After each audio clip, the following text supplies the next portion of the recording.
Cette histoire s'intitule « Elle m'a giflé trop fort, alors, j'ai annulé le mariage ». Maintenant, elle me supplie de la reprendre. Bonjour à tous. Avant de plonger dans le vif du sujet, une petite faveur. Si vous appréciez ce genre de contenu, n'hésitez pas à cliquer sur le bouton d'abonnement.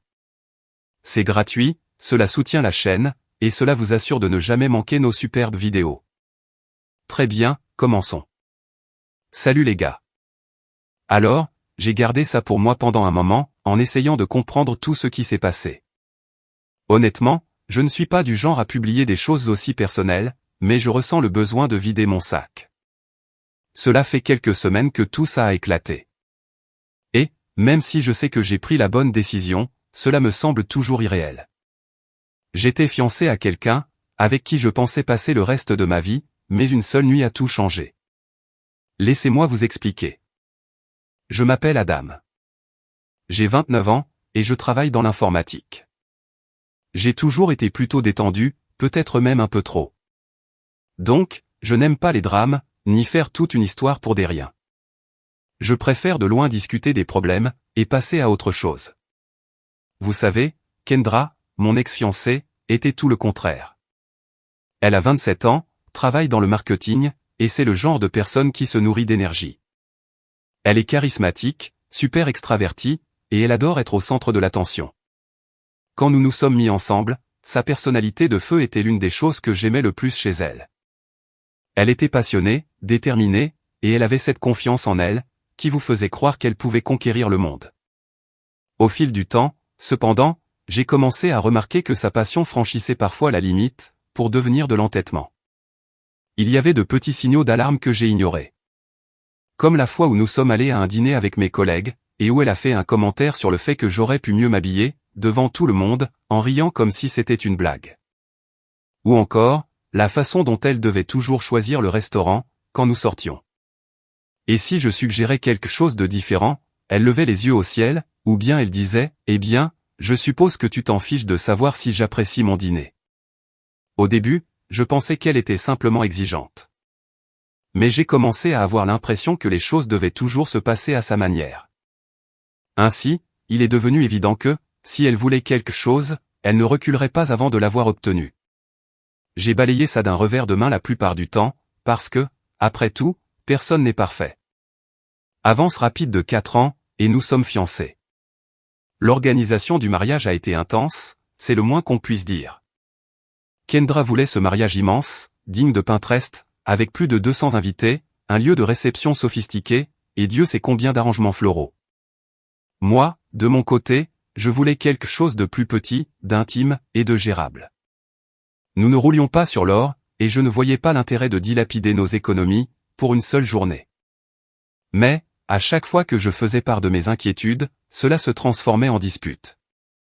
Elle m'accusait de ne pas me soucier du mariage, ou de ne pas vouloir faire d'efforts. J'essayais de lui expliquer que je n'étais pas contre le mariage. Je voulais juste que nous soyons réalistes. Et il ne s'agissait pas seulement de la liste des invités. Chaque détail devait correspondre exactement à sa vision. Je me souviens d'une fois, où elle a passé 2 heures à débattre avec le fleuriste, sur la couleur des centres de table, pour ensuite me rembarrer, quand j'ai suggéré de choisir quelque chose de plus simple. Si tu ne prends pas ça au sérieux, pourquoi es-tu là? A-t-elle lancé, en ignorant totalement le fait que j'avais quitté le travail plus tôt, pour pouvoir assister à ce rendez-vous. Il n'était pas question de faire des compromis. Il était question, pour elle, de gagner. Puis, est arrivée cette fameuse nuit. Nous étions dans le salon, ensevelis sous le chaos des préparatifs du mariage. Des papiers étaient éparpillés partout, des post-it étaient collés sur n'importe quelle surface, et un gros classeur, rempli à ras-bord, trônait ouvert sur la table basse. Kendra avait passé des mois à assembler ce truc. Et, à ce moment-là, on aurait dit qu'il maintenait sa santé mentale, par un simple fil. Elle faisait les 100 pas, ses mots sortant en un flot ininterrompu, dans une diatribe sans fin sur la finalisation de la liste des invités. Elle faisait une fixation sur le fait d'inviter une mère de parents éloignés, que je ne pouvais même pas situer. Des cousins issus de Germain, leurs enfants, leurs accompagnateurs. Cela semblait absurde. J'étais assis sur le canapé, à la regarder tourbillonner dans la pièce comme une tempête, en essayant de trouver le bon moment pour prendre la parole. Kendra, ai-je dit prudemment. Avons-nous vraiment besoin d'inviter des gens que nous connaissons à peine? Cela ne devrait-il pas être centré sur les personnes les plus proches de nous? Elle s'est arrêtée en plein élan. Se tournant lentement pour me faire face, le regard perçant, la posture rigide. Pourquoi ne prends-tu pas ça au sérieux, Adam? Est-ce que ce mariage t'importe, au moins? Cette question m'a frappé, comme un coup de poing dans le ventre. J'ai senti la tension monter dans ma poitrine, mais je me suis forcé à rester calme. Bien sûr que ça m'importe, ai-je répondu d'un ton neutre. Mais il ne s'agit pas de savoir combien de personnes seront là, ou à quel point ce sera extravagant. Il s'agit de nous, du fait de commencer notre vie ensemble. Son expression s'est assombrie, et sa voix a monté. Tu ne comprends vraiment rien. Il ne s'agit pas de nous. Il s'agit de célébrer ce que nous avons, avec les personnes qui ont été là pour nos familles. C'est censé être le jour le plus important de notre vie, et tu le traites comme une transaction commerciale. Ce n'est pas ça, ai-je dit, en luttant pour contenir ma frustration. Je pense juste que nous devons être réalistes. Nous n'avons pas les moyens d'inviter la moitié de l'État. Ce n'est pas ça, qui va rendre cette journée spéciale. Son rire a été bref, et amer. Réaliste? Tu veux dire radin, c'est ça? Tu t'en fiches de rendre ce jour mémorable. Tu ne te soucies que de l'étiquette de prix. Kendra, s'il te plaît, ai-je répliqué, ma voix se crispant. Ce n'est pas juste. J'essaie de nous éviter de nous endetter pour ça. N'est-ce pas ça, le plus important? Commencer notre mariage sur des bases solides? Tu fais toujours ça, a-t-elle rétorqué, en faisant un pas vers moi. Son ton était assez tranchant pour couper le souffle. Tu me donnes l'impression d'être ridicule, parce que je veux quelque chose de beau. Pourquoi est-ce que je me donne tant de mal pour rendre ça spécial, alors que, clairement, tu t'en fiches? Je me suis levé, ma frustration débordant. Ne mets pas des mots dans ma bouche. Ça m'importe, mais je ne vais pas faire semblant que de jeter l'argent par les fenêtres va améliorer les choses. C'est censé être une question d'amour, pas de monter un spectacle pour des gens que nous connaissons à peine. Elle tremblait maintenant, le visage empourpré, les mains serrées en poing le long du corps. Tu es impossible, a-t-elle dit, les dents serrées. Tu ne m'écoutes pas. Tu ne m'écoutes jamais. Sa voix s'est brisée, et, pendant une seconde, j'ai cru que la tension allait retomber, pour laisser place à quelque chose de plus doux. Peut-être une chance de désamorcer la situation. Mais ensuite, elle a réduit la distance entre nous, avec des mouvements brusques et déterminés. Kendra, laissons juste. Avant que je ne puisse terminer ma phrase, sa main s'est abattue violemment sur mon visage. La gifle a résonné dans le silence qui a suivi, laissant une douleur aiguë sur ma joue, et une douleur encore plus profonde, au creux de mon estomac. Pendant une seconde, je suis resté là, abasourdi. Je n'avais jamais été dans une situation pareille auparavant. Et j'ai eu l'impression que le temps s'était figé. Ma joue me brûlait, mais ce n'était pas la douleur qui m'atteignait. C'était l'incrédulité la plus totale. C'était quelqu'un que j'aimais, quelqu'un que j'étais censé épouser, et elle venait de franchir une limite, que je n'aurais jamais cru qu'elle franchirait. Je l'ai fixé, mon esprit s'emballant pour essayer d'assimiler ce qui venait de se passer. Son expression est passée immédiatement de la fureur au choc. Sa bouche s'est légèrement entr'ouverte, son visage a pâli. Adam, a-t-elle murmuré, la voix tremblante et hésitante. Je ne voulais pas faire ça. Je te le jure, je ne le voulais pas. Je n'ai pas pu parler pendant un instant. Je sentais ma poitrine se soulever et s'abaisser, alors que je luttais pour garder mon sang-froid. En y repensant, il y avait eu des moments, qui avaient mené à cela. La façon dont elle lançait des piques verbales, quand elle n'obtenait pas ce qu'elle voulait. Ou bien, comment elle envenimait chaque désaccord, jusqu'à ce que ce soit moi qui laisse couler, pour préserver la relation. Ce n'était pas un incident isolé. C'était le point d'ébullition de quelque chose, qui couvait depuis bien longtemps. Finalement, je me suis redressé. Lentement, de manière délibérée. Et j'ai croisé son regard avec un calme, qui m'a surpris moi-même. Fais tes affaires, ai-je dit, d'une voix basse, mais inflexible. Ses yeux se sont écarquillés, et elle a fait un demi-pas en arrière, en serrant ses mains l'une contre l'autre. Quoi? Adam, attends. Non, je ne le pensais pas. Tu dois me croire. Je n'ai pas réfléchi. J'étais juste tellement. Arrête. Je l'ai interrompu, en levant la main. Je me fiche de tes excuses. Tu as levé la main sur moi, Kendra. Ce n'est pas quelque chose que je tolérerai un jour. Prends tes affaires, et sors. Elle a commencé à pleurer, me suppliant de la laisser s'expliquer, mais je n'en avais que faire. Il n'y a rien à expliquer, ai-je déclaré fermement. Tu as franchi une limite, et j'en ai fini. Fais tes affaires, et va-t'en. Elle a essayé de protester, mais je n'allais pas la laisser me faire culpabiliser, pour me faire reculer. Je suis resté là, les bras croisés, à la regarder attraper son sac à main, ainsi que quelques affaires. Ses mains tremblaient, et elle n'arrêtait pas de me regarder, comme si elle s'attendait à ce que je change d'avis. Mais je ne l'ai pas fait. Quand elle est enfin partie, la maison m'a paru étrangement silencieuse. Je me suis rassis sur le canapé. Fixant le classeur du mariage, et le désordre de papier qu'elle avait laissé derrière elle. Et j'ai réalisé que je venais de mettre fin à une relation de 4 ans, en l'espace de 15 minutes. Et le plus fou, c'est que je n'étais même plus en colère. Le lendemain matin, je me suis réveillé avec mon téléphone qui vibrait sans arrêt. Des appels, des SMS, des notifications. J'avais l'impression que le monde entier voulait savoir ce qui se passait. Kendra avait dû en parler à quelques personnes, et la nouvelle s'était répandue comme une traînée de poudre. J'ai décidé de commencer à gérer les retombées. D'abord, j'ai appelé mes parents. Ma mère a répondu tout de suite. La voix enjouée et joyeuse, comme si elle s'attendait à des nouvelles du mariage. Adam, comment ça va? Est-ce que Kendra et toi avez enfin choisi le gâteau? J'ai pris une grande inspiration. Maman, il n'y a pas de gâteau.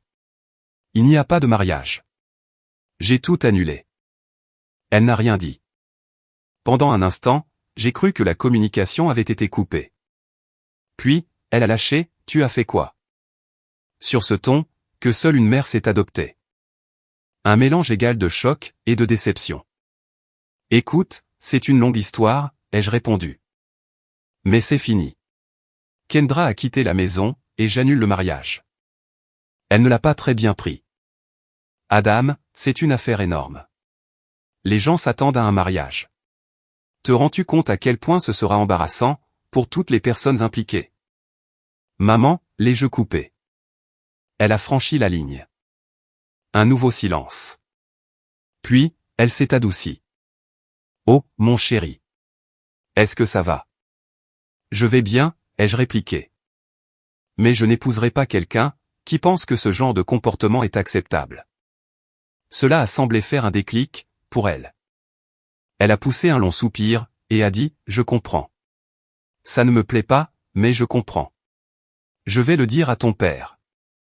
As-tu besoin de quelque chose? Non, ça ira. Laisse-moi juste un peu d'espace, pour le moment. Elle a accepté, bien que je puisse entendre l'inquiétude, dans sa voix. Après avoir raccroché, je suis passé à la tâche suivante, annuler le mariage. J'ai commencé par la salle de réception. La femme à l'autre bout du fil était polie, mais hésitante, quand je lui ai dit que nous n'irions pas plus loin. Je suis désolé de l'apprendre, a-t-elle dit. Nous allons devoir discuter de la compte. Gardez-le, ai-je répondu. Ça m'est égal. Ensuite, il y a eu le photographe, le traiteur, et le DJ. Chaque appel donnait l'impression d'arracher un pansement. Au moment où j'ai eu terminé, j'étais mentalement épuisé. C'est à ce moment-là, que les SMS de Kendra ont commencé à affluer. Au début, c'était des excuses. De longs paragraphes pour dire à quel point elle était désolée, qu'elle ne voulait pas me gifler, et que le stress l'avait submergée. Ensuite, ils ont basculé vers la colère. Je ne peux pas croire que tu gâches 4 ans de relation, pour une seule erreur, a-t-elle écrit. Tu es tellement dramatique. À la fin de la journée, c'était un mélange de désespoir, et de tentative de culpabilisation. Tu gâches ma vie, m'a-t-elle écrit. Tout le monde me demande ce qui s'est passé, et je ne sais pas quoi leur répondre. Je n'ai répondu à rien de tout ça. Qui avait-il à dire, de toute façon? Elle savait très bien ce qu'elle avait fait. Les choses ont empiré, lorsque nos amis communs ont commencé à me contacter. Certains m'ont soutenu. Mon pote Nat a appelé, pour prendre de mes nouvelles. Mec, j'ai entendu ce qui s'est passé. Est-ce que ça va? Ouais, ai-je répondu. Je gère juste les retombées. Tu as pris la bonne décision, a-t-il dit. Personne ne devrait avoir à supporter ça. D'autres n'ont pas été aussi compréhensifs. Taylor, l'amie de Kendra, par exemple, a décidé de prendre son parti. Elle a commencé à publier des commentaires vagues, mais cinglants, sur les réseaux sociaux. Des choses comme « Certaines personnes ne peuvent pas gérer une femme forte et indépendante ». Ou encore « Imaginez être si fragile, que vous détruisez une relation pour rien ». Elle ne m'a pas identifié directement, mais il était évident de qui elle parlait. Cela ne m'a pas dérangé autant que ça aurait dû. En fait, c'était juste agaçant. Je me fichais éperdument de ce que Taylor pensait de moi. Ce qui m'a dérangé, en revanche, c'est la façon dont les parents de Kendra ont réagi. Sa mère m'a appelé le lendemain de notre rupture, la voix tremblante et pleine de culpabilité. « Adam, s'il te plaît, ne fais pas ça », a-t-elle imploré. Kendra a subi tellement de stress. Elle ne voulait pas te blesser. Je suis désolé, ai-je répondu. Mais il n'y a pas de retour en arrière possible. Je ne peux pas épouser quelqu'un qui pense qu'il est acceptable de lever la main sur moi, quelle qu'en soit la raison. Elle est dévastée, a repris sa mère. Elle t'aime. Ne peux-tu pas lui donner une autre chance? Non, ai-je tranché fermement. J'ai pris ma décision. Son père a appelé plus tard dans la soirée, mais son ton était beaucoup plus froid. Je ne sais pas ce qui s'est passé, a-t-il dit. Mais cela va donner une mauvaise image de vous deux. Les gens vont parler, Adam. Es-tu prêt pour ça? J'ai presque ri. Avec tout le respect que je vous dois, monsieur, je me soucie bien plus de mes limites personnelles, que de ce que les gens pourraient dire. Il a raccroché peu après, clairement peu impressionné. À la fin de la semaine, j'avais l'impression d'être passé à la moulinette. Je n'étais ni triste ni le cœur brisé, juste épuisé. Le poids émotionnel, de devoir gérer les opinions de tout le monde, était plus lourd que ce que j'avais prévu. Puis, sont arrivées les rumeurs. Quelqu'un, et je devine que c'était Taylor, a commencé à faire courir le bruit que j'avais réagi de manière excessive, et que Kendra était la véritable victime. Quelques connaissances communes m'ont contacté pour entendre ma version, ce qui était leur façon polie de dire qu'elle ne me croyait pas. Elle a dit qu'elle était juste stressée. Une personne m'a envoyé par SMS, « Tu n'étais pas obligé de la mettre à la porte, si ?» J'ai ignoré le message. Je ne devais d'explication à personne. Malgré tout ce bruit, je me sentais plus léger, sans Kendra dans ma vie. La maison était plus calme, certes, mais elle était aussi paisible. Et, il y avait enfin de l'espace pour respirer, sans dispute ni crise de colère. Malgré tout, quelque chose dans toute cette situation ne tournait pas rond pour moi. La réaction de Kendra face à la rupture me semblait étrange. Bien sûr, elle était contrariée, mais elle semblait moins se concentrer sur ce qu'elle avait fait, que sur la façon dont j'avais réagi. La manière dont elle essayait de se faire passer pour la victime n'avait aucun sens, surtout que c'était elle qui avait franchi la limite. J'ai commencé à me demander s'il n'y avait pas quelque chose de plus dans cette histoire. La gifle n'était-elle vraiment qu'un moment de stress? Ou bien, se passait-il quelque chose de plus profond? Ce n'était pas son genre, de perdre le contrôle de cette façon. Cette pensée tenace est restée en moi. Jusqu'à ce que je rencontre Lorraine, une amie commune, qui semblait toujours savoir ce qui se tramait réellement. Je ne m'attendais pas à grand-chose, mais ce qu'elle m'a dit a tout changé. Elle m'a appelé un après-midi, d'une voix hésitante, ce qui était rare venant d'elle. Lorraine n'est pas du genre à se retenir. Elle est directe, et c'est l'une des raisons pour lesquelles je lui ai toujours fait confiance. Et, Adam, a-t-elle commencé? Est-ce qu'on peut parler? Je pense qu'il y a quelque chose que tu devrais savoir, à propos de tout ça. J'ai tout de suite compris, à son ton, que ça n'allait pas être une bonne nouvelle. Qu'est-ce qu'il y a, ai-je demandé, en essayant de paraître détendu, même si je sentais une boule se former dans mon estomac. Elle a fait une pause pendant un instant, puis a dit, pas au téléphone. Est-ce qu'on peut se voir en personne? J'ai accepté, mais mon esprit s'emballait déjà. J'ai raccroché, et je suis resté assis là pendant un moment. À fixer le mur, en me demandant ce qu'elle pouvait bien avoir à me dire. Quoi que ce soit, j'avais le pressentiment que cela allait mettre les dernières semaines en perspective. J'ai passé le reste de la journée à vaquer à mes occupations, mais ma concentration était détruite. Je n'arrivais pas à me défaire du sentiment que quelque chose clochait. La réaction de Kendra face à tout cela. La façon dont ses amis, et même ses parents, essayaient de déformer la situation. Rien de tout cela ne tenait debout. Elle n'était pas seulement désolée pour ce qu'elle avait fait. Elle cherchait désespérément à contrôler le récit. Et ce désespoir, cela puait la culpabilité. J'ai commencé à tout repasser dans ma tête, en essayant de reconstituer le tableau d'ensemble. Kendra n'était pas un électron libre. Elle était calculatrice, pensant toujours avec 3 coups d'avance. Cette gifle, ce n'était pas juste elle qui perdait son sang-froid. Cela semblait intentionnel, comme si elle voulait que je réagisse. Mais pourquoi? Ensuite, il y avait cette façon dont elle avait inondé mon téléphone de messages. Au début, ce n'était que des excuses et des larmes. Mais quand je ne répondais pas, cela se transformait en colère et en reproche. L'un de ces SMS m'est resté en tête, tu prends des proportions démesurées. Parle-moi, et on pourra arranger ça. Arranger quoi, exactement? Je n'avais rien fait de mal. Plus j'y pensais, plus j'avais l'impression qu'elle faisait de la projection. Comme s'il y avait quelque chose qu'elle cachait, et qu'elle avait besoin de me garder dans l'ignorance.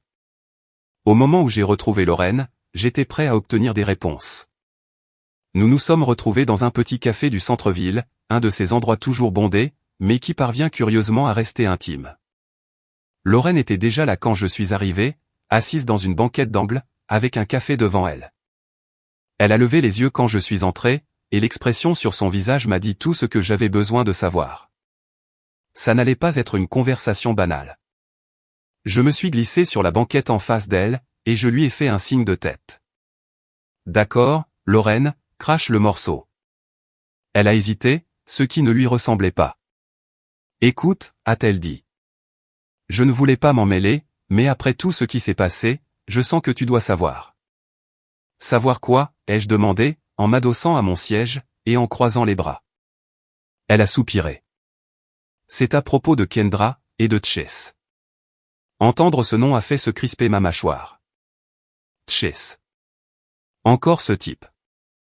Le soi-disant ami de Kendra.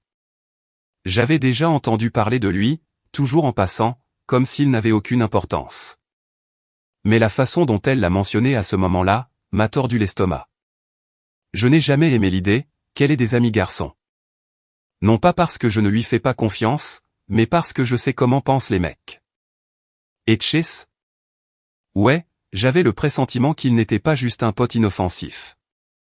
Qu'est-ce qu'il y a, avec lui, ai-je demandé, d'un ton plus sec que prévu. Mon ami était dans un bar, il y a quelques semaines, a commencé Lorraine. Elle sait que Kendra et toi étiez fiancés. Je vous ai mentionné à plusieurs reprises. Alors, quand elle a vu Kendra là-bas avec Chase, elle a trouvé que quelque chose clochait. Clochait? Comment ça, ai-je demandé. C'était ça. La chose que j'avais essayé d'ignorer, depuis la gifle. Je n'ai rien dit. Je l'ai juste dévisagé, attendant qu'elle poursuive. Il se tenait la main, a-t-elle dit, en baissant la voix, comme si quelqu'un risquait de surprendre la conversation. Et ils s'embrassaient. Elle a pris une photo, mais elle ne savait pas quoi en faire, parce qu'elle ne voulait pas créer de drame. J'ai lâché un rire jaune, en secouant la tête. Un drame? Toute cette situation est un drame. Fais-moi voir la photo. Lorraine a de nouveau hésité, puis a sorti son téléphone. Elle a fait défiler l'écran un instant, avant de le faire glisser sur la table. Elle était là. Une photo floue, mais indéniable, de Kendra et Chase. Son bras autour de sa taille, la main de Kendra sur son torse. Je l'ai fixée, ressentant un étrange mélange de colère et de lucidité. Eh bien, ça explique beaucoup de choses, ai-je dit, en repoussant le téléphone vers elle. Adam, je suis désolé, a dit Lorraine. Je ne savais pas si je devais te le dire, mais après tout ça, je ne pouvais pas le garder pour moi. J'appréciais son honnêteté, mais je n'étais pas en colère contre elle. Rien de tout cela n'était de sa faute. Merci de me l'avoir fait savoir, ai-je dit, d'une voix calme. Trop calme, probablement. Ça va, a-t-elle demandé, en me scrutant comme si elle s'attendait à ce que j'explose. J'ai hoché la tête. Oh, je vais bien. Mieux que bien, en fait. Au moins, maintenant, je connais la vérité. La vérité, c'est que je n'étais pas surpris. Quelque part, au fond de moi, je savais que quelque chose clochait, depuis un moment. Kendra agissait bizarrement depuis des mois. Distraite, sur la défensive, cherchant des querelles pour rien. J'avais mis ça sur le compte du stress du mariage, mais maintenant, tout prenait sens. Elle n'était pas seulement stressée. Elle était coupable. Et cette gifle, ce n'était pas juste un moment de frustration. C'était elle, essayant de me tendre un piège. Pour se donner une excuse de renverser la situation, et de me faire passer pour le méchant. Elle ne voulait pas être celle qui mettait fin à la relation, parce que cela aurait fait d'elle la coupable. Alors, au lieu de cela, elle m'a poussé à bout jusqu'à ce que je craque. Ou du moins, jusqu'à ce qu'elle pense que je craquerai. Mais le fait est, que je n'ai pas craqué. Je ne lui ai pas donné cette satisfaction. Je suis resté calme. Je lui ai dit de faire ses affaires, et de partir. Et maintenant, avec les informations de Lorraine, je savais que j'avais fait exactement ce qu'il fallait. Je suis resté là, dans le café, un petit moment après le départ de Lorraine. À siroter mon café, et à réfléchir à ma prochaine action. Je n'allais pas confronter Kendra tout de suite. Non, je voulais voir comment elle réagirait, quand je ne mordrais pas à l'hameçon. Elle essayait de contrôler le récit depuis la rupture. Se faisant passer pour la victime, et me dépeignant comme le fiancé déraisonnable, incapable de gérer la pression. Mais maintenant, j'avais l'avantage, et je n'allais pas la laisser tisser ses mensonges plus longtemps. Au moment où je suis rentré chez moi, j'avais un plan. Et je préférais régler ça en face à face, à mes propres conditions. Alors, je lui ai envoyé un SMS, il faut qu'on parle. Rejoins-moi chez moi, demain à 19h. Elle a répondu dans les minutes qui ont suivi, enfin. J'attendais que tu me contactes. Je savais que tu réaliserais que tu as réagi de façon excessive. Je n'ai même pas pris la peine de répondre. Qu'elle pense ce qu'elle voulait. Le lendemain, elle allait voir à quel point elle se trompait. Le jour suivant, juste avant 19h, j'ai dégagé mon salon. La table basse, habituellement encombrée de documents de travail, était vide, à l'exception d'une seule photo imprimée, posée en plein centre. Tout, dans cet espace, était intentionnel. Calme, contrôlé, délibéré. Kendra s'épanouissait dans le chaos, dans les disputes bruyantes, et les débordements émotionnels. Mais ce n'était pas mon jeu. C'était moi, qui fixais les règles. À 19h précise, on a frappé à la porte. Je l'ai ouverte, pour trouver Kendra, debout sur le palier, dans une robe que j'ai reconnue immédiatement. C'était celle qu'elle portait pour notre 3e anniversaire, à l'époque où tout allait bien. Elle l'avait associée à un maquillage impeccable, et à son sourire le plus désarmant. L'effort était évident. Elle est entrée sans attendre d'y être invitée, ses talons claquant sur le sol. Elle a dit, « Je suis contente que tu m'aies contacté. Je savais que tu retrouverais la raison. » J'ai fait un geste vers le canapé, sans lui répondre. Elle a hésité un instant, puis s'est avancée pour s'asseoir. Son sourire a vacillé légèrement, quand elle a remarqué la photo sur la table. « Qu'est-ce que c'est ?» a-t-elle demandé, en la ramassant. Je m'appuyais contre le mur, les bras croisés. La pièce était silencieuse, à l'exception du faible bruissement du papier, pendant qu'elle ajustait l'image. Ses mains se sont raidies, sa voix s'est étranglée. « Où as-tu trouvé ça? Est-ce que ça a de l'importance ?» Elle a levé les yeux, son attitude confiante se fissurant. « Ce n'est pas ce que tu crois. » Alors, pourquoi ne me l'expliques-tu pas? Elle a hésité, les rouages tournant dans sa tête, alors qu'elle cherchait le mensonge parfait. Finalement, elle a lâché un petit rire, bien qu'il ait sonné faux. Adam, c'est ridicule. Tché, c'est juste un ami. Quelqu'un a du mal à interpréter ce qu'il a vu. Je suis resté à ma place, le visage calme, ma posture inébranlable. Le silence entre nous s'est étiré, inconfortablement long, jusqu'à ce qu'elle détourne le regard, en baissant à nouveau les yeux vers la photo. Adam, a-t-elle réessayé? D'un ton plus doux maintenant, presque suppliant. Je sais que ça a l'air grave, mais je te jure. Arrête. Le mot est sorti net, la coupant dans son élan. Ne me fais pas perdre mon temps. Nous savons tous les deux de quoi il s'agit, alors pourquoi ne laisses-tu pas tomber la comédie, pour me dire la vérité, pour une fois? Ses épaules se sont légèrement affaissées. Et, pour la première fois, elle a eu l'air incertaine. Quand elle a enfin parlé, sa voix était plus basse. D'accord, oui, j'étais avec Chess. Mais ce n'était pas sérieux. Je ne voulais pas que ça aille plus loin. Je me suis détaché du mur, et j'ai fait un pas vers elle. Ce n'était pas sérieux, ai-je répété, d'un ton glacial. Alors, qu'est-ce que c'était? Un passe-temps? Un moyen de déstresser? Explique-le-moi. Parce que je veux savoir comment le fait de tromper ton fiancé s'intègre dans ton grand plan. Ses lèvres ont tremblé, mais elle a rapidement masqué cela, avec un ton défensif. J'étais dépassé, Adam. Le mariage, les préparatifs, tout ça. J'avais l'impression de me noyer. Et Chase, il était juste là, quand j'avais besoin de parler à quelqu'un. Parler, ai-je rétorqué d'un ton plat, en désignant la photo sur la table. Tu appelles ça, parler? Elle a détourné le regard, incapable de soutenir le mien. Je ne voulais pas te faire de mal, a-t-elle murmuré. Non, ai-je dit, en faisant un nouveau pas en avant. C'est juste que tu ne t'en souciais pas assez, pour l'éviter. Sa tête s'est relevée d'un coup. Son expression mêlant colère et culpabilité. Ce n'est pas juste, a-t-elle lancé, la voix montant dans les aigus. J'ai fait une erreur, d'accord? Mais tu n'étais pas exactement parfait, non plus. Tu étais si distant, tellement concentré sur les budgets et la logistique. Tu n'as même pas remarqué à quel point j'étais stressé. J'ai légèrement incliné la tête, imperturbable face à sa tentative de rejeter la faute sur moi. Et ce stress justifié de mentir, de faire des choses dans mon dos, de me gifler?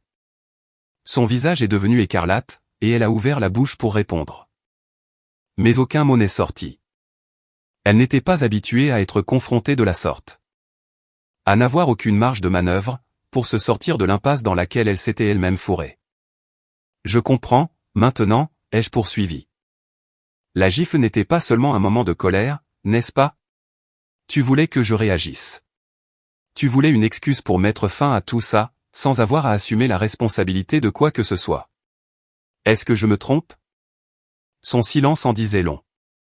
Tu voulais que je perde mon sang-froid, ai-je dit, en me penchant légèrement vers elle. Mais je ne l'ai pas fait, et je ne le ferai pas. Et c'est pour ça que tu es là, aujourd'hui, en train de te démener pour sauver ce qu'il reste du récit que tu pensais pouvoir contrôler. Adam, s'il te plaît, a-t-elle supplié, la voix brisée alors que les larmes montaient à ses yeux. J'ai tout gâché. Je sais que je l'ai fait, mais on peut arranger ça. Je ferai tout ce qu'il faudra. Je me suis redressé, en reculant d'un pas. Arranger quoi, Kendra? La confiance, le respect. Tu crois que ces choses-là se remettent en place d'un claquement de doigts? Non, ce n'est pas quelque chose qui se répare. C'est ce que tu es, et je ne suis pas intéressé à en faire partie. Elle s'est levée brusquement, la voix s'élevant à nouveau. Alors, c'est tout? Tu vas tout jeter à la poubelle? 4 ans, Adam? 4 ans? Et tu vas t'en aller pour une seule erreur? Ce n'était pas une seule erreur. C'était une série de choix. Tu as choisi de tromper. Tu as choisi de mentir. Tu as choisi de franchir la limite, quand je ne t'ai pas donné la réaction que tu attendais. Ce n'est pas moi, qui jette quoi que ce soit. C'est moi, m'éloignant de quelqu'un, qui l'a déjà fait. Ses larmes ont coulé à ce moment-là, ruisselant sur son visage, alors qu'elle tendait la main vers moi. J'ai reculé à nouveau, en secouant la tête. Ne fais pas ça. Tu n'as pas le droit de jouer la victime, ici. Pas après tout ce que tu as fait. Elle est restée plantée là, un instant. La main figée en l'air, avant de la laisser retomber. Les larmes ne s'arrêtaient pas, mais la combativité dans ses yeux avait disparu. Elle savait qu'elle avait perdu. Sors, ai-je dit doucement, en montrant la porte. Ses lèvres ont tremblé, alors qu'elle murmurait, Adam. Dehors, ai-je répété, plus fermement cette fois. Elle a attrapé son sac, et s'est dirigée vers la sortie. Elle s'est arrêtée juste avant de franchir le seuil, se retournant vers moi une dernière fois. Je suis désolé, a-t-elle soufflé, la voix à peine audible. Je n'ai pas répondu. La porte s'est refermée derrière elle, et le silence a envahi la pièce. Après cette confrontation, je n'étais plus en colère. J'en avais terminé. Tous les sentiments persistants que j'aurais pu avoir pour Kendra avaient disparu. Évaporés à la seconde où elle a confirmé chaque soupçon, que j'avais été trop prudent pour croire pleinement. Je n'avais pas besoin de tourner la page, parce que je venais de le faire moi-même. Mais la vie a une drôle de façon de faire continuer le spectacle. Quelques semaines ont passé, et j'ai commencé à me retrouver.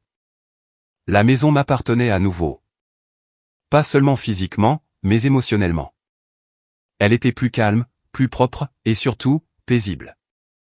J'ai repris ma routine, je me suis concentré sur mon travail, et j'ai même repris contact avec quelques amis, que j'avais négligés pendant la relation. C'est à ce moment-là, que les premières fissures dans la nouvelle vie de Kendra ont commencé à apparaître.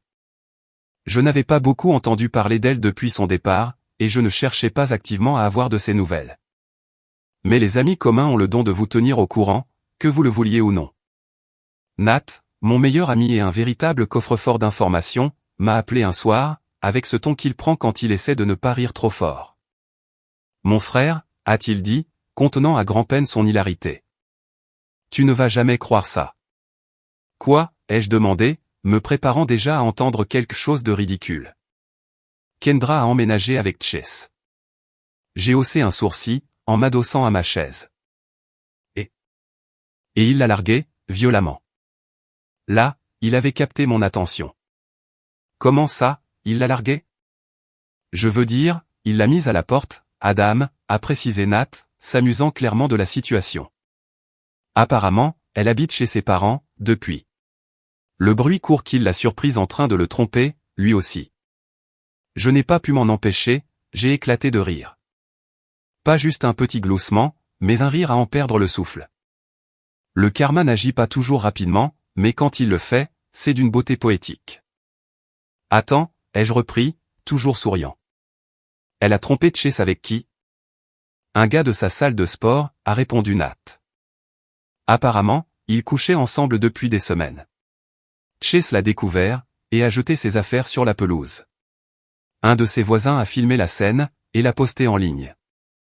J'ai secoué la tête, partagé entre l'incrédulité et la satisfaction. Envoie-moi la vidéo. Nat n'a pas hésité une seconde. En quelques instants, j'ai reçu le lien d'une vidéo de mauvaise qualité, montrant Chase balancer des sacs poubelles, remplis des affaires de Kendra, sur l'herbe, tandis qu'elle se tenait là, pleurant et lui hurlant dessus. Il ne disait pas grand-chose. Il se contentait de pointer sa voiture du doigt, et de crier quelque chose sur le fait qu'elle devait partir, avant qu'il n'appelle la police. C'était un vrai désastre. Un parfait désastre karmique. J'ai réalisé à quel point, il était d'une évidence flagrante, que son schéma d'autodestruction finissait par la rattraper. Je suppose qu'elle n'est pas aussi maligne qu'elle le pense, ai-je lancé, avec un sourire en coin. C'est un euphémisme, a répliqué Nat. Mec, c'est de la folie. Tout le monde en parle. Même sa petite bande sur les réseaux sociaux se retourne contre elle. Taylor n'a rien posté pour la défendre, depuis que c'est arrivé. Taylor, la meilleure amie autoproclamée de Kendra, avait été l'une des voix les plus fortes, pour me démolir en ligne après la rupture. Elle avait publié toutes sortes d'âneries vagues et passives-agressives, sur les hommes fragiles, et sur la façon dont les vraies femmes intimident les faibles. Je l'avais ignoré, bien sûr, parce que perdre mon temps à lui répondre n'en valait pas la peine. Typique, ai-je dit. Taylor ne se soucie que des apparences. Elle ne va pas risquer sa réputation pour Kendra, si ça la fait mal voir. Exactement, a conclu Nat. Bref, j'ai pensé que tu voudrais le savoir. Le karma fait son œuvre. Nous avons mis fin à l'appel, et j'ai passé le reste de la soirée à repasser la vidéo quelques fois de plus, en me sentant à chaque fois, un peu moins coupable d'en profiter. Les jours qui ont suivi, ont été intéressants, pour dire le moins. J'ai commencé à avoir des nouvelles de plus en plus d'amis communs. La plupart d'entre eux, soit s'excusaient d'avoir douté de moi, soit essayaient de fouiller pour obtenir des détails, sur ce qui s'était passé entre Kendra et moi. Je suis resté bref, et simple. Elle a franchi une limite. J'ai mis fin à la relation. C'est tout ce qu'il y a à dire. La vérité, c'est que je ne ressentais plus le besoin de m'expliquer. Les gens pouvaient penser ce qu'ils voulaient. Ceux qui comptaient connaissaient la vérité, et les autres, ce n'était pas mon problème. Pour l'instant, j'ai juste l'intention de me vider la tête de tout ce gâchis. Mais j'ai le pressentiment que Kendra ne passera pas facilement à autre chose. Mise à jour finale. Salut les gars. Je ne prévoyais pas de publier une mise à jour, mais il s'est passé quelque chose récemment, dont je ressens le besoin de parler. Pour ceux d'entre vous qui ont suivi mon dernier message, vous savez que j'ai banni Kendra de ma vie, après tout ce qu'elle m'a fait subir. La gifle, la tromperie, la manipulation. C'était tout simplement trop. Et je n'allais plus la laisser me marcher sur les pieds. La vie a été solide depuis. Paisible, même. Mais, bien sûr, Kendra n'avait pas dit son dernier mot. La semaine dernière, elle a débarqué chez moi. Ouais, vous avez bien lu. Je ne m'y attendais pas du tout. Je n'avais pas eu de ses nouvelles depuis des mois. Et je supposais qu'elle était occupée à faire, quoi que fassent les gens comme elle, quand leur vie s'effondre. J'étais assis sur le canapé, à la moitié d'un documentaire, quand on a frappé à la porte. Il était tard, près de 22 heures, et je n'attendais personne. J'ai ouvert la porte, pour la trouver plantée là. Elle avait mauvaise mine. Les cheveux en bataille, les yeux gonflés, le maquillage étalé, comme si elle avait pleuré tout au long du trajet. Elle n'était pas la personne posée et confiante qu'elle était d'habitude. C'était une Kendra différente, une que je reconnaissais à peine. Adam, a-t-elle dit, la voix tremblante. S'il te plaît, j'ai besoin de te parler. Je ne l'ai même pas laissé finir. Non, ai-je répondu, en reculant pour fermer la porte. Attends, a-t-elle pleuré, en s'agrippant à l'encadrement de la porte. S'il te plaît, écoute-moi. J'ai réfléchi à tout ça, et je sais que j'ai tout gâché, mais j'ai changé. J'ai besoin que tu le saches. Je l'ai fixé, la main toujours sur la porte. Kendra, je ne sais pas quelle partie de c'est fini, tu n'as pas comprise. Mais rien de ce que tu pourras dire, ne changera ça. Elle s'est mise à pleurer de plus belle, la voix brisée.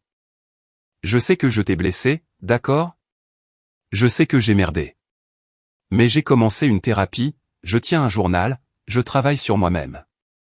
J'essaie de réparer tout ce que j'ai détruit. J'ai secoué la tête. Tant mieux pour toi.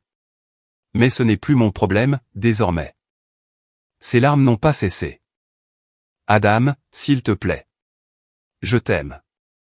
Je n'ai jamais cessé de t'aimer. C'est juste que je ne savais pas comment gérer les choses, à l'époque. Je me suis perdu. J'ai ri. Un son court et sec, qui l'a fait tressaillir. Perdu. Tu ne t'es pas perdu, Kendra. Tu as fait des choix. Tu as trompé. Tu as menti. Et tu m'as giflé. Rien de tout cela n'était un accident. Et rien de tout cela n'était de ma faute. Alors, ne reste pas planté là, à agir comme si je te devais quoi que ce soit. Ne peut-on pas juste parler, a-t-elle supplié, les mains jointes comme si elle priait. Juste pour quelques minutes. Non, ai-je refusé fermement. Nous n'avons rien à nous dire. Quoi que tu penses que nous ayons eu, c'est terminé. C'est terminé depuis le moment où tu as décidé de me trahir. Son visage s'est décomposé, et pendant une seconde, j'ai cru qu'elle allait s'effondrer. Adam, a-t-elle chuchoté, la voix à peine audible. Je n'ai personne d'autre. J'ai reculé, ma main se resserrant sur la porte. Ce n'est pas de ma faute, et ce n'est pas ma responsabilité d'y remédier. J'ai poussé la porte pour la fermer, mais elle l'a bloquée avec sa main. S'il te plaît, a-t-elle répété, d'une voix désespérée. Donne-moi juste une chance. Je ferai tout ce qu'il faut. Je te prouverai que j'ai changé. J'ai poussé un soupir, en m'appuyant contre l'encadrement de la porte. Kendra, tu ne comprends pas, n'est-ce pas? Il ne s'agit pas de savoir si tu as changé ou non. Il s'agit du fait que je ne te fais plus confiance.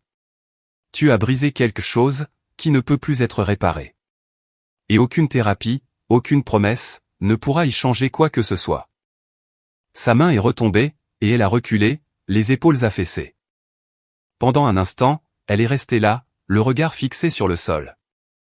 Puis, Elle a levé les yeux vers moi, rouge et gonflée. Je suis désolé, a-t-elle dit, la voix brisée. Pour tout. J'ai hoché la tête une fois. Bien. Maintenant, pars. Je n'ai pas attendu qu'elle réponde. J'ai fermé la porte, je l'ai verrouillée, et je m'en suis allé sans regarder en arrière. Par la fenêtre, je l'ai vue rester debout sur le porche, pendant encore quelques minutes, avant qu'elle ne finisse par s'en aller. Et c'était tout. Pas de fin dramatique, pas de dispute de dernière minute. Juste une rupture nette et franche. Honnêtement, je n'ai rien ressenti. Ni colère, ni tristesse, ni regret. C'était comme si un poids, que je ne réalisais même pas porter, venait de m'être enlevé. Les gens comme Kendra ne changent pas du jour au lendemain. Peut-être qu'elle trouvera sa voie, un jour. Mais ce n'est pas mon problème. Et je ne suis pas prêt de la laisser revenir dans ma vie, juste parce qu'elle réalise enfin ce qu'elle a perdu. Eh bien, pour moi désormais, le respect de soi n'est pas négociable. Et une fois que quelqu'un vous a montré qui il est vraiment, vous ne lui donnez pas l'occasion de recommencer.